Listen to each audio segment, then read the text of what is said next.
היי, אהובות ויקרות, אני רוצה שנדבר היום 2 דקות על סקין טו סקין, החלק של האמא, החשיבות של סקין טו סקין עבור האמא. יש את הסרטון הנפרד שזה למה וכמה זה חשוב לתינוק, אז אני רוצה רגע לדבר על האמא.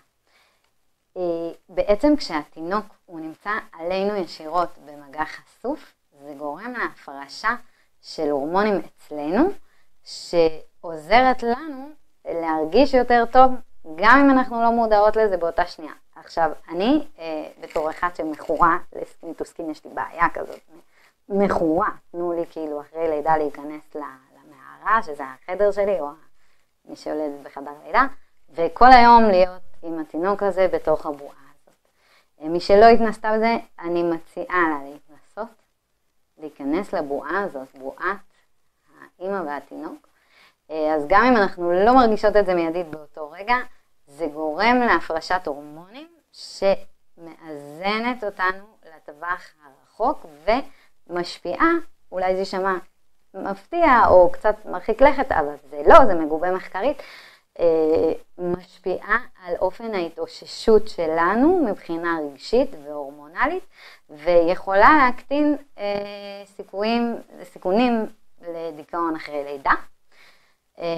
וגם משפיעה על הקשר עם תינוק, אוקיי? אני מדברת על הקשר שלי עם הילד שלי בעתיד, כשהוא יהיה ילד בן שנה, כשהוא יהיה ילד בן 2 ובהמשך. אני לא ממציאה את הדברים האלה, זה מגובה מחקרית, אני יכולה להביא, תכתבו לי בפרטים שזה באמת מעניין אותה. וחשוב לי להגיד שאני מבינה שזה לא תמיד אפשרי, ואני גם מבינה שיש רתיעה מזה. יש נשים שלא אוהבות לקבל את התינוק שלהם מיד כשהוא רטוב וחליקי, מי שקוראת לזה מלוכלך, אני יכולה להבין את זה.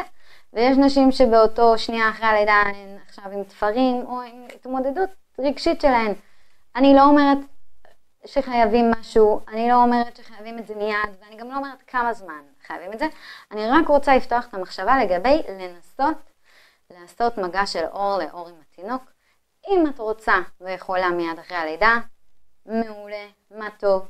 אם לא, כמו שאמרתי בסרטון הקודם, שמישהו אחר יעשה את זה אם זה מתאפשר.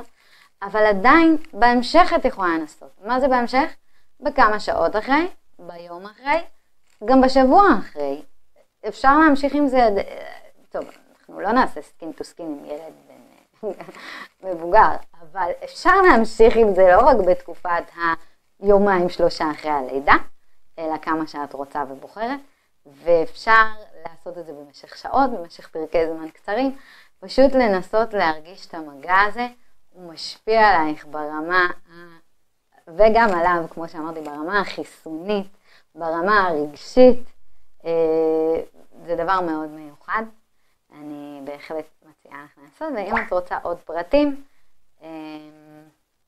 על איך בדיוק לעשות, ומה לעשות, או יש לך חסמים מול לעשות את זה ואת רוצה לדבר על זה, אז אני כאן בשביל כל שאלה, אני חיה בשדי.